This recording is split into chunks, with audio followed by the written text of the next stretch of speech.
여러분 안녕하십니까? 오늘은 보내주신 글 기술 혁신과 노동시장에 대해서 좀 더 깊이 파고들어 보려고 합니다. 네, 특히 인공지능 같은 신기술 있잖아요. 이게 생산성이랑 또 우리 임금에는 어떤 영향을 줄 수 있을까? 그 관계를 살펴보는 거죠. 맞습니다.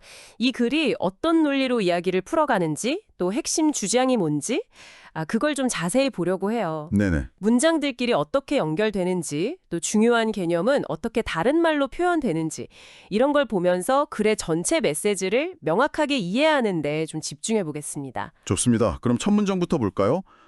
핵심은 Worker Replacing Technological Change 이거랑 네, 노동자 대체 기술 변화. 그리고 Slow Productivity Growth, 느린 생산성 성장 이 두 개가 딱 겹칠 때가 역사적으로 보면 노동자들한테는 최악의 시기였다. 이렇게 시작을 하네요. 그렇죠. 그 조합이 왜 그럼 해롭냐, 그걸 설명하는 게 중요한데요.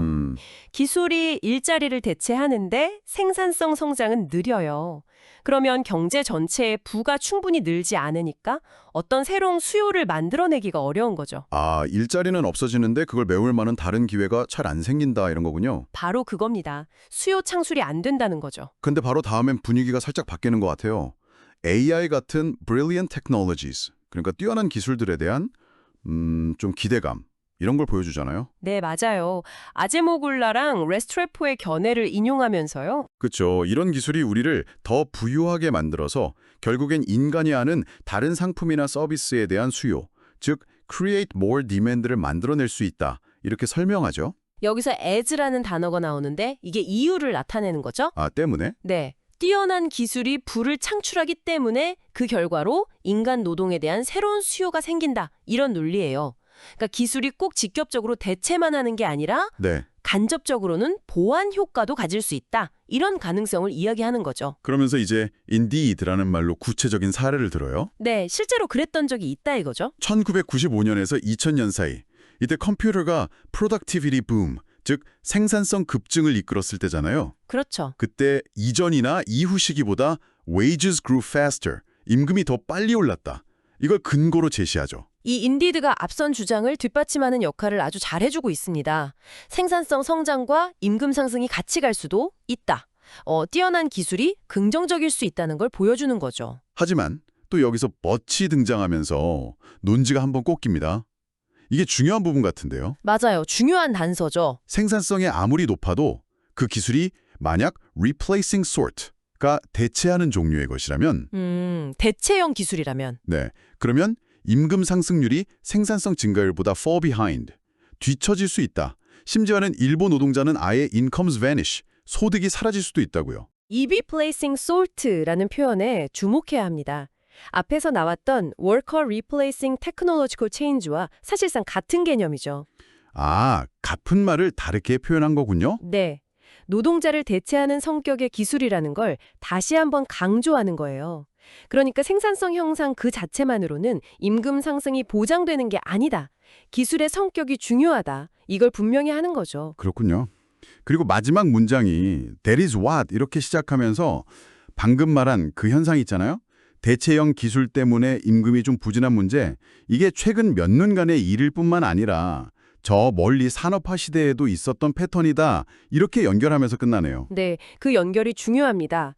특정 유형의 기술, 그러니까 대체형 기술이 노동시장에 미치는 영향은 이게 최근만의 문제가 아니라 역사적으로 반복되는 패턴일 수 있다는 걸 보여주는 거죠. 그럼 이 글의 전체적인 논리 구조를 한번 정리해 볼 수 있을까요? 네, 한번 해보죠.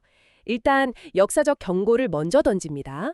대체 기술 플러스 느린 생산성 이꼴 노동자에게 최악이다. 이걸 먼저 말하고요. 네. 그 다음엔 미래의 긍정적 가능성을 제시하죠.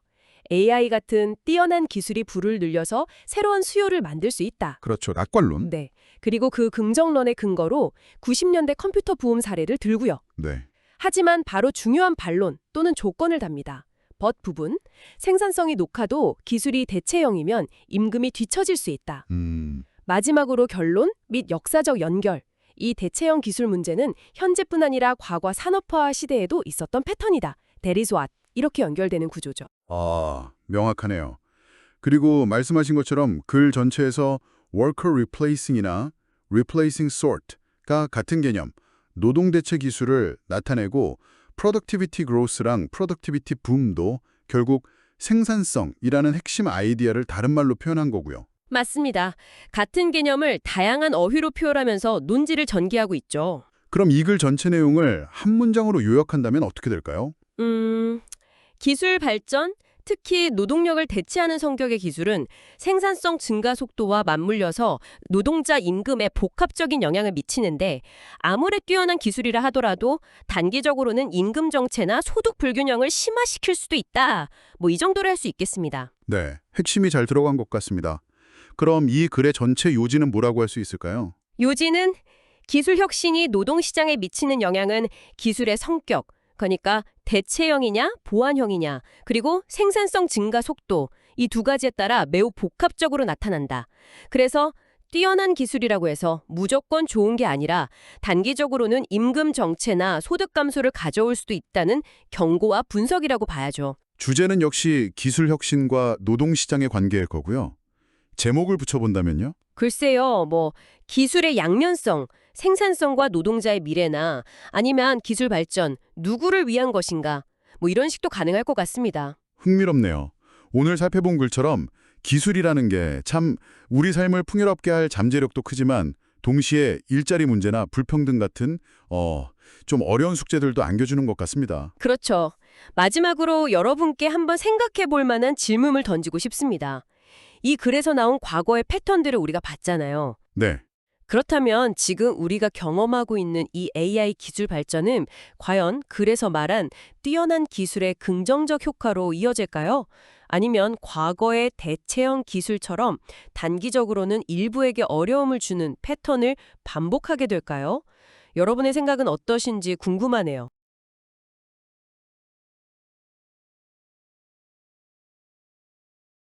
안녕하세요, 여러분. 오늘 저희가 함께 살펴볼 내용은 기회비용과 자원의 비적응성에 관한 글인데요. 왜 특정 상품을 더 많이 만들려고 할수록 기회비용, 그러니까 포기해야 하는 가치가 점점 커지는지, 그 이유를 파헤치는데 이게 자원의 특성과 관련이 깊다고 해요. 글의 논리를 좀 따라가 보면서요. 핵심 아이디어랑 표현들 짚어보고 이게 뭘 의미하는지 같이 생각해보는 시간을 갖겠습니다. 네, 이 글은 딱 시작부터 핵심을 말하는데요. Increasing opportunity cost, 그러니까 기회비용이 점점 늘어나는 현상 있잖아요. 이거의 근본 원인이 바로 resources and skills cannot be easily adapted 여기에 있다는 거예요.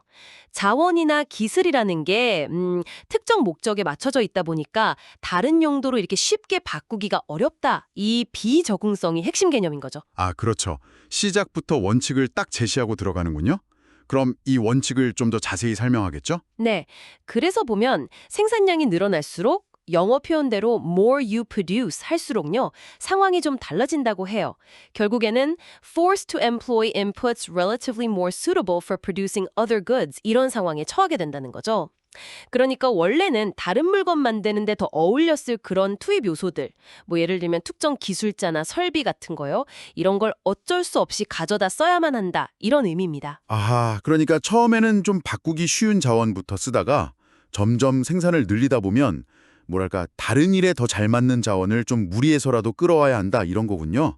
그래 예시도 나오죠. 맞아요. 예시가 나오는데 low levels of food output, 그러니까 식량 생산량이 적을 때는요. 그때는 수혜층 relatively low-skilled carpenters, 이게 쉽다고 말해요. 즉, 농사 기술이 뭐 크게 필요 없는 상대적으로 덜 숙련된 목수 있잖아요. 이런 분들을 농부로 바꾸는 건 뭐 큰 비용, 그러니까 기회비용 없이 가능하다는 거죠. 초기 단계에서는 기회비용이 낮다. 이걸 보여주는 거예요. 네, 근데 이제 생산량을 더 늘리려고 하면 아무래도 상황이 좀 복잡해지겠네요. 그렇죠. 바로 그 지점을 however, 그러나라는 말로 딱 전환을 시켜요. Get even more food output, 더 많은 식량을 얻으려면 말이죠. 결국 workers who are less well suited must be released 해야 한다. 이렇게 설명을 하죠. 여기서 less well suited, 그러니까 덜 적합한 노동자는 누굴까요? 아, 바로 다음 문장에 나오잖아요. 그 skilled carpenter, 숙련된 목수는 very bad farmer, 아주 서툰 농부일 수 있다. 이 예시요. 왜냐하면 농사에 필요한 트레이닝 앤 스킬즈가 부족하니까 이게 딱 자원의 비적응성, 이걸 명확하게 보여주는 사례네요. 네, 맞습니다. 그래서 그래서라는 접속사로 이제 결론을 이끌어요. 이 숙련된 목수를 농사에 투입하는 거, Using the skilled carpenter to farm. 이건 말이죠. 그냥 비숙련 목수를 투입할 때보다 relatively greater opportunity cost. 상대적으로 더 큰 기회비용을 만든다. 이렇게 명확히 하는 거죠. 왜냐하면 숙련된 목수가 농사 짓는 동안 포기해야 하는 그 목공일의 가치가 훨씬 크니까요. 아, 그렇군요. 결국 마지막 문장에서 이 모든 논의를 딱 정리하는 거네요. Additional units of food, 그러니까 식량을 추가로 생산하는 것은 increasingly costly, 점점 더 비용이 많이 든다. 그 이유는 농업으로 전환되는 사람들이 progressively lower skilled farmers, but good carpenters 라서 그렇다는 거죠. 그러니까 농자 기술은 점점 떨어지는데 목공 기술은 오히려 좋은 사람들, 이런 사람들이 넘어오니까 기회비용이 계속 증가한다. 이걸 다시 강조하면서 끝내는군요. 네, 맞아요. 글 전체를 이렇게 쭉 훑어보면요. 자원의 비적응성이란 개념이 여러 표현으로 계속 반복돼요. 처음에는 cannot be easily adapted, 이게 나중에는 less well suited로 바뀌고 또 lacks training and skills 이런 식으로 구체화되죠. 마찬가지로 핵심 주제인 increasing opportunity cost도요. 뭐 greater opportunity cost라든가 increasingly costly 같은 비슷한 표현으로 계속 이어지면서 주장을 딱 뒷받침해주고 있어요. 들어보니까 논리 구조가 정말 체계적이네요. 한번 정리해보면 첫째, 핵심 원칙 제시. 기회비용 증가는 자원 비적응성 때문이다. 둘째, 부연 설명. 생산 늘리면 비적합 자원 쓸 수밖에 없다. 셋째, 초기 단계의 예시. 이때는 비용이 낮다. 넷째, however로 상황 전환. 생산 더 늘리면 비용이 커진다. 다섯째, 구체적 사례. 숙련 목수 얘기. 여섯째, 소로 결론 도출. 비적합 자원 쓰면 기회비용이 높다. 일곱째, 최종 강조. 비용은 점진적으로 증가한다. 이런 흐름이죠. 네, 완벽하게 파악하셨네요. 이 글 전체를 정말 한 문장으로 줄여본다면요. 특정 재화 생산을 늘리려면 어쩔 수 없이 다른 재화 생산에 더 적합한 자원, 즉 비적응적인 자원을 쓰게 되고 그래서 기회비용이 점차 증가한다. 뭐 이 정도로 요약할 수 있겠습니다. 그렇다면 이 글의 요지는 진짜 명확하네요. 자원의 비적응성이 기회비용 체증의 근본 원인이다. 이렇게 볼 수 있겠고 주제는 뭐 기회비용 증가의 원인으로서 자원의 비적응성 분석 이 정도가 되겠네요. 제목으로는 왜 더 만들수록 비용은 더 들까? 기회비용과 자원의 비밀? 이런 건 어떨까요? 좀 흥미를 끌 수 있을까요? 아주 좋습니다. 요약도 제목도 딱 들어맞네요. 마지막으로 여러분께 한 가지 생각해볼 거리를 던져드리고 싶어요. 이 글에서 설명하는 기회비용 증가 원리가 단순히 상품 생산에만 해당될까요? 혹시 우리가 뭐 새로운 분야에 도전한다거나 아니면 경력을 바꿀 때 있잖아요. 그럴 때 기존 분야에서 내가 발휘할 수 있었던 능력을 사용하지 못하게 되면서 발생하는 그 보이지 않는 비용, 즉 기회비용은 또 어떻게 우리가 생각해 볼 수 있을지 이것도 한번 고민해 보시면 흥미로운 확장이 될 것 같습니다.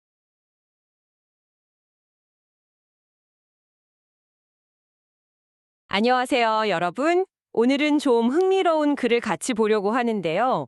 농업 생산성이 분명히 좋아졌는데 왜 사람들은 더 힘들게 살았을까? 이런 질문을 던지는 글입니다. 네, 안녕하세요. 이게 농업사회와 삶의 어려움이라는 자료에서 가져온 건데 정말 그 역설적인 상황을 잘 보여주는 것 같아요. 그렇죠. 보통 생각하면 생산성이 늘면 좀 편해져야 하는데 그 반대였다는 거니까요. 오늘 이 글을 좀 자세히 파헤쳐 보겠습니다. 네, 좋습니다. 함께 문장 하나하나 뜯어보면서 그 핵심을 좀 찾아보시죠. 자, 첫 문장부터 시작해 볼게요.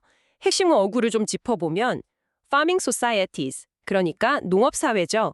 이게 more productive해졌고 그래서 captured more energy, 더 많은 에너지를 얻었는데 네, 얻었는데 이상하게도 실제로는 energy appeared to be scarcer, 에너지는 더 희소해 보였고 사람들은 work harder, 더 힘들게 일해야 했다 이렇게 말하고 있어요.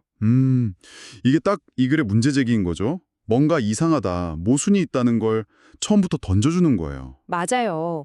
이 농업사회의 역설, 이게 바로 이 글의 중심 내용이 될 거라는 걸 암시하는 거죠. 네, 독자들이 왜 그러지? 하고 궁금해하게 만들면서 글을 딱 시작하는 거죠. 왜 생산성이 늘었는데 더 힘들까? 이 질문이요. 그 질문에 대한 답이 바로 다음 문장에 나옵니다. This was because 이렇게 시작하면서요. 아, 원인을 설명하겠다는 거군요. 네. gains in productivity, 즉 생산성이 늘어난 건 맞는데 그 이득이 consumed by populations, 그러니까 인구에 의해서 다 소비되었다는 거예요. 인구가 quickly grew, 너무 빨리 늘어났기 때문에 그렇죠. 그래서 그 늘어난 생산량이 could not be sustained, 지속될 수가 없었다는 거죠. 생산성 향상보다 인구 증가가 더 빨랐던 거예요. 네, 바로 그겁니다. 산업혁명 이전까지는 이게 계속 반복된 패턴이라는 거죠. 아무리 농업 기술이 발전해도 늘어난 식량은 그만큼, 아니 그 이상으로 늘어난 인구를 먹여 살리는데 쓰여버린 거예요. 그러니까 개인에게 돌아가는 건 별로 없었거나 오히려 줄었을 수도 있겠네요. 그렇죠. 결국 더 많은 식량을 얻으려면 더 빡세게 일할 수밖에 없는 그런 상황이 계속된 거죠. 아, 그 결과가 이제 세 번째 문장으로 이어지네요. As a result. 네, 인과관계를 명확히 보여주죠. 그 결과 agricultural societies continue to expand. 농업사회는 계속 확장했지만 prosperity, 번영이라는 건 usually only ever momentary. 정말 잠깐 일시적이었다는 거고요. 잠깐 반짝하는 정도였다는 거네요. 네. 그리고 scarcity, 이 결핍이라는 게 evolved, 진화했다는 표현을 써요. 수렵 채집 시절에는 occasional inconvenience, 그냥 가끔 겪는 불편함 정도였다면 그랬다면 농업 사회에서는 이게 near perennial problem, 거의 매년 겪는 문제, 만성적인 문제가 되었다는 거죠. 와, 결핍이 진화했다는 표현이 참 무섭네요. 이게 일상적인 불안감이 되었다는 거잖아요. 1문장에 energy appeared scarcer가 여기서 near perennial problem으로 구체화되면서 문제가 더 심각해졌다는 걸 보여주는 거죠. 정말 그렇네요. 그냥 가끔 배고픈 거랑 늘 굶주림의 공포 속에서 사는 건 완전 다른 차원이니까요. 맞습니다. 이게 농업사회의 구조적인 문제로 자리 잡았다는 걸 강조하는 부분이에요. 자, 이제 마지막 문장인데요. 여기서는 이 모든 걸 좀 더 인간적인 관점에서, 뭐랄까, 대가의 관점에서 보는 것 같아요. 네, 어떤 대가를 치렀는지 이야기하죠. Hundreds of generations of farmers, 수백 세대에 걸친 농부들이죠. 이들이 fossil fuel revolution, 화석연료 혁명, 이전에 겪었던 그 고된 삶, 이게 어쩌면 paid for our extended lifespans, 오늘날 우리가 누리는 이 길어진 수명의 대가일 수 있다는 거예요. 아, 과거 세대의 희생이 현재 우리의 기반이라는 그런 네, 그들의 삶은 shorter, gloomier, harder, 더 짧고 더 암울하고 더 힘들었다고 표현하고요. 심지어는 tougher than foraging ancestors, 수렵 채집하던 조상들보다도 더 힘들었다고까지 말해요. 그렇죠. tougher라는 단어가 아주 강하게 다가오죠. 이게 결국 글 전체의 핵심 주장을 다시 한번 요약하고 강조하는 거예요. 1문장의 work harder, 3문장의 perennial problem이 결국 이런 shorter, gloomier, harder lives, 터프함 삶으로 나타났다는 거죠. 농업 덕분에 우리가 더 잘 살게 된 거 아니었나 하는 통념을 완전히 깨는 결론이네요. 네, 오히려 농업 때문에 인류 대다수는 더 고된 삶을 살았고 그 희생 덕분에 지금 우리가 있다는 그런 시각을 보여주는 거죠. 상당히 도발적인 주장이기도 하고요.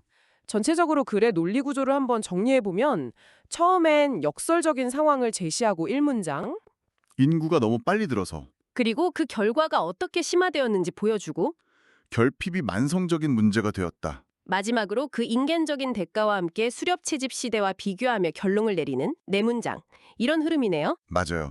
아주 명확한 역설 제시, 원인 분석, 결과 심화, 결론 비교 구조죠. 그리고 this was because나 as a result 같은 접속사들이 그 흐름을 잘 잡아주고 있고요. 아, 그러고 보니 결핍이나 어려움 같은 개념이 계속 다른 말로 반복되네요. Energy appeared scarcer, worked harder, scarcity evolved, perennial problem, shorter, gloomier, harder, tougher. 네, 맞아요. 같은 핵심 아이디어를 계속 다른 표현으로 변주하면서 주제를 강조하는 기법이죠. 글의 응집력을 높여주고요. 그럼 이 글 전체를 딱 한 문장으로 요약한다면 어떻게 될까요? 제가 한번 해볼까요? 산업혁명 이전 농업사회는 생산성이 증가했지만 급격한 인구 증가 때문에 번영은 잠깐이었고 오히려 수렵 채집 사회보다 더 만성적인 결핍과 고된 삶을 겪었다. 오, 아주 정확하게 핵심을 짚으셨네요. 딱 그 내용입니다. 그럼 글의 요지는 농업 발전이 꼭 삶의 질 향상으로 이어진 건 아니고 인구 압력 때문에 오히려 더 큰 어려움을 겪는 역설이 있었다는 거겠군요. 네, 그렇습니다. 주제는 농업 발전과 삶의 질 사이의 역설적 관계 정도로 볼 수 있겠고요. 제목을 만약 붙인다면 농업의 역설, 풍요는 왜 고통을 낳았나 이런 느낌도 괜찮을 것 같네요. 생각할 거리를 주는 것 같아요. 네, 그렇죠. 기술 발전이나 생산성 향상이 지금 우리 사회에서는 항상 좋은 결과만 가져올까 하는 질문을 던져볼 수 있겠죠? 맞아요. 어쩌면 우리가 당연하게 생각하는 이런 진보 속에도 또 다른 역설이 숨어 있지는 않을까 한 번쯤 돌아볼 필요가 있을 것 같습니다. 여러분도 각자의 삶 속에서 이런 부분을 한번 생각해 보시는 건 어떨까요?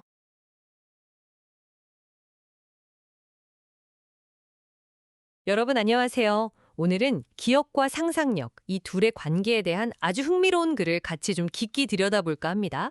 기억과 상상력의 공통점이라는 글인데요. 네, 우리가 보통 기억 따로 상상 따로 이렇게 생각하기 쉬운데 꼭 그렇지 않을 수도 있다는 내용이죠. 맞아요. 그래서 이 글을 문장 하나하나 좀 뜯어보면서 뇌가 정보를 어떻게 처리하는지 그 논리랑 의미를 파악해보는 시간을 갖겠습니다. 자, 그럼 시작해볼까요? 첫 문장부터 보죠. 핵심 어구가 contrary to common sense, 그러니까 상식과는 다르게 memory and imagination may not be two independent processes래요. 기억과 상상력이 어쩌면 별개가 아닐 수도 있다. 네, 거기다가 기억을 constructive processes, 즉 뭔가 만들어가는 과정이라고 보고요. 아, 그래서 prone to error and distortion, 오류나 왜곡이 생기기 쉽다, 뭐 이런 얘기까지 이어지네요. 그렇죠. 이게 딱 이 글의 핵심 출발점이에요. 기억은 그냥 저장된 걸 꺼내는 게 아니라 뭔가 재구성되는 과정이고 바로 그 점 때문에 오류가 가능하다. 이게 바로 기억과 상상력을 연결하는 고리가 되는 거죠. 글 전체의 중심 소재를 딱 던져주는 문장입니다. 재구성이라. 기억이 그렇게 능동적이라니 좀 놀라운데요? 두 번째 문장에서 데니얼 쉑터의 Constructed Memory, 구성적 기억 개념이 이걸 더 자세히 설명해 주네요. 네, 맞아요. 핵심은 piece together fragments of stored information. 저장된 정보 조각들을 이렇게 저렇게 꿰어 맞춘다는 거죠. 근데 거기에 influence of our current knowledge, attitudes and beliefs, 현재의 내 지식이나 태도, 믿음 같은 게 영향을 준다고요? 네, 바로 그 점입니다. 쉑터는 기억을 떠올리는 게 그 흩어져 있는 정보 조각들, 프래그먼트들을 가져와서 piece together, 즉 맞추는 건데 그때 현재 우리의 상태, current knowledge, attitudes, beliefs가 그 퍼즐을 맞추는 방식 자체에 영향을 준다는 거예요. 아하, 그러니까 그냥 비디오 틀듯이 재생하는 거 아니라 매번 새로 조립하는 느낌이네요. 그렇죠. 첫 문장의 constructive processes를 이 쉑터 개념으로 구체화하면서 기억이 딱 고정된 게 아니라는 걸 보여주는 거죠. 자, 그럼 기억이 그렇다면 상상력은요? 세 번째 문장을 보니까 imagination, 상상력도 똑같이 process of piecing together fragments of stored information 이래요. 네, 바로 그겁니다. 상상력도 기억처럼 기존에 저장된 정보 조각들, 프래그먼트들을 가져와서 piecing together, 조합하는 과정이다. 이렇게 딱 명시를 해요. 와, 그럼 진짜 기억 과정이랑 상상 과정이 근본적으로는 같은 메커니즘일 수 있다는 거네요. 네, 아주 강력한 연결고리를 여기서 만드는 거죠. 기억의 조합 과정이 상상력에도 그대로 적용된다는 점을 보여줍니다.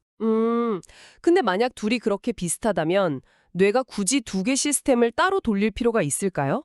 네 번째 문장에 if so, 만약 그렇다면 share a common constructive process, 하나의 공통된 재구성 과정을 공유하는 게 more efficient, 더 효율적일 거다 이런 추론이 나오네요.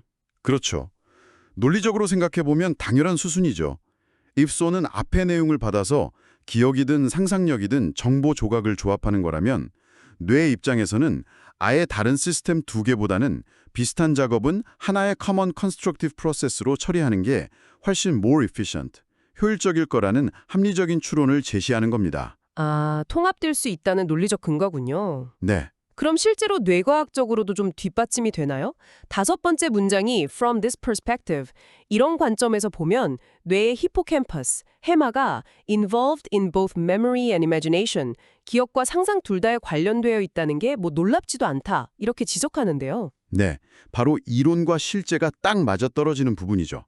앞에서 말한 그 효율성 논의, Common Constructive Process를 생각해보면 실제로 뇌 연구에서 히포캠퍼스, 이 해마 영역이 기억을 떠올릴 때나 미래를 상상할 때나 둘 다 활성화된다는 사실, involved in both라는 게 너무 자연스럽다는 거죠. 와, 신기하네요. 그 추상적인 공통과정 가설이 구체적인 해마 활동으로 연결되는 거군요. 네, 그러면서 주장의 설득력이 확 올라가는 거죠. 근데요, 이렇게 기억이 재구성되고 뭐 정확하지 않을 수 있다면 이건 그냥 단점 아닌가요? 아, 그 점을 마지막 문장에서 다룹니다. although로 시작하죠. 네, not favorable for remembering precisely, 정확히 기억하는 데는 좀 불리할 수 있어도 이게 오히려 adaptive, 적응적인 이점이 있다고요? 과거 정보를 used flexibly, 유연하게 사용해서 simulating alternative future scenarios, 미래 시나리오를 시뮬레이션 하는 데 도움을 준다. 정확합니다. althouggh가 딱 그 양면성을 보여주는 거예요. 사건을 precisely, 정확하게 복귀하는 능력은 좀 떨어질지 몰라도 그 대신 얻는 게 있다는 거죠. 바로 adaptive, 생존에 유리한 이점. 그제 구체적으로 뭐죠? 과거 정보 조각들을 그냥 묵혀두는 게 아니라 used flexibly, 아주 유연하게 가져와서 재조합하면서 simulating alternative future scenarios, 아직 오지 않은 다양한 미래 상황을 머릿속으로 그려보고 대비할 수 있게 된다는 겁니다. 아하, 그러니까 기억의 그 부정확함 혹은 유연함이 오히려 미래 계획 능력의 기반이 된다. 기억과 상상력의 통합이 왜 우리한테 유리한지를 설명하면서 글이 마무리됩니다. 전체적인 논리 구조를 다시 한번 보면요. 1. 맨 처음에 통념을 뒤집으면서 주제를 던지고 기억, 상상력, 비독립성, 재구성. 이걸 constructive memory 개념으로 구체화하고 상상력도 비슷하다고 연결한 다음 4. 효율성 측면에서 공통 메커니즘 가능성을 제기하고 5. 해마 역할을 통해 신경과학적 근거를 더하고 6. 마지막으로 이게 정확성은 좀 떨어져도 미래 예측이라는 적응적 이점을 준다. 이렇게 딱 떨어지는 구조죠. 네, 듣고 보니 constructive process나 piece together fragment 같은 핵심 개념들이 글 안에서 common constructive process, used flexibly in simulating 같이 조금씩 다른 표현으로 계속 반복되면서 그 아이디어를 강화하고 있네요. 그렇죠.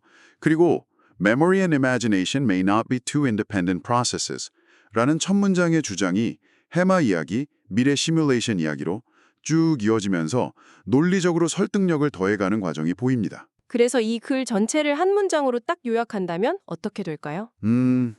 기억과 상상력은 통념과 달리 별개 과정이 아닐 수 있으며 해마가 관여하는 공통된 재구성 과정을 통해 저장된 정보 조각을 현재 맥락에서 조합하여 미래 시나리오를 구상하는데 적응적 이점을 가진다. 뭐 이 정도로 할 수 있겠네요. 요지는 그럼 기억과 상상력이 정보를 재구성하는 공통 메커니즘을 공유하고 이게 뇌 효율성과 미래 예측에 기여한다 이거군요. 그래서 주제는 기억과 상상력의 신경학적 및 기능적 연관성 정도가 되겠고요. 제목을 붙여본다면 기억과 상상력, 하나의 재구성 과정 이런 느낌이겠네요. 아, 오늘 분석 정말 흥미로웠습니다. 기억이 단순히 과거 저장소가 아니라 상상력이랑 같이 미래를 만드는 도구일 수도 있다는 관점이 참 새롭네요. 네. 어쩌면 우리 기억이 가끔 부정확한 게 바로 이런 미래를 대비하기 위한 유연성 때문일 수도 있다는 점 한번 생각해 볼 만하죠. 네, 정말 그래요. 완벽한 기억보다는 좀 불완전해도 미래를 그릴 수 있는 능력이 더 중요했을지도 모르겠네요. 여러분도 일상에서 기억과 상상력이 어떻게 연결되는지 한번 관찰해 보시면 재밌을 것 같습니다. 오늘은 여기까지 하고요. 다음 시간에 또 유익한 내용으로 찾아뵙겠습니다.